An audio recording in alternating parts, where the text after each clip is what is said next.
ગુજરાતની લોકસભાની સુરત સિવાયની 25 બેઠકો તેમજ વિધાનસભાની પેટા ચૂંટણી માટેની 5 બેઠક પર 7 મેના રોજ મતદાન યોજાનાર છે. તો મતદાનની પ્રક્રિયા સુગમ બની રહે અને વ્યવસ્થિત મતદાન યોજાય તે માટે ચૂંટણી તંત્ર દ્વારા ઝીણવટપૂર્વક તમામ વ્યવસ્થા કરાઈ છે.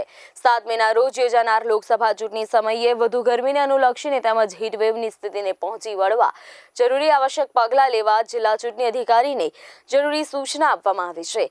જે અંતર્ગત રાજ્યના મતદાન કેન્દ્ર ખાતે પીવાનું પાણી, બેસવા માટે ખુરશીની સુવિધા પૂરતા પ્રમાણમાં છાંયડો રહે તે માટે શેડની વ્યવસ્થા તથા શિશુ સંભાળ કેન્દ્ર સહિતની સુવિધા ઊભી કરવામાં આવશે. તારીખ 5 મે 2024ના સાંજે 6 વાગ્યાથી પ્રચાર પડઘમ શાંત થશે. ગુજરાતની લોકસભાની સુરત સિવાયની 25 બેઠકો તેમજ વિધાનસભા પેટા ચૂંટણી માટેની 5 બેઠકો પર 7 મેના રોજ મતદાન યોજાનાર છે.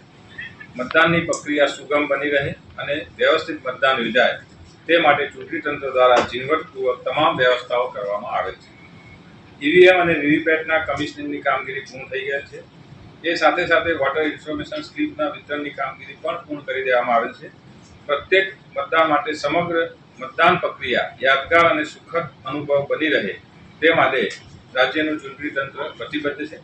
આથી ગરમીને અનુલક્ષીને ચૂંટણી તંત્ર દ્વારા મતદાન કેન્દ્ર પર પીવાના પાણી, બેસવા માટેની ખુરશીઓ, પૂરતા પ્રમાણમાં છાંયડો તેમજ શેડની વ્યવસ્થા તથા શિશુ સંભાળ કેન્દ્ર સહિતની સુવિધા ઊભી કરવામાં આવેલ છે.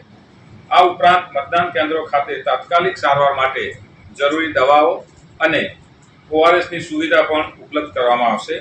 સનસ્ટ્રોકથી અસરગ્રસ્ત વ્યક્તિને તાત્કાલિક સારવાર મળી રહે તે માટે સેક્ટર ઓફિસર સાથે મેડિકલ ટીમ રહેશે, જેની પાસે પ્રાથમિક સારવાર માટેની જરૂરી તમામ મેડિકલ સુવિધાઓ ઉપલબ્ધ હશે. આ ઉપરાંત તમામ સરકારી આરોગ્ય કેન્દ્ર અને એમ્બ્યુલન્સ સેવાઓને સ્ટેન્ડ બાય રાખવામાં આવશે.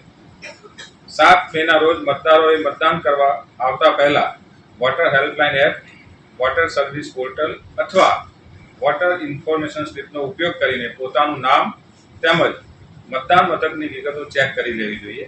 મતદાન કરવા આવો ત્યારે એપિક અથવા ઈ એપિકની પ્રિન્ટ સાથે લઈને આવવું જોઈએ.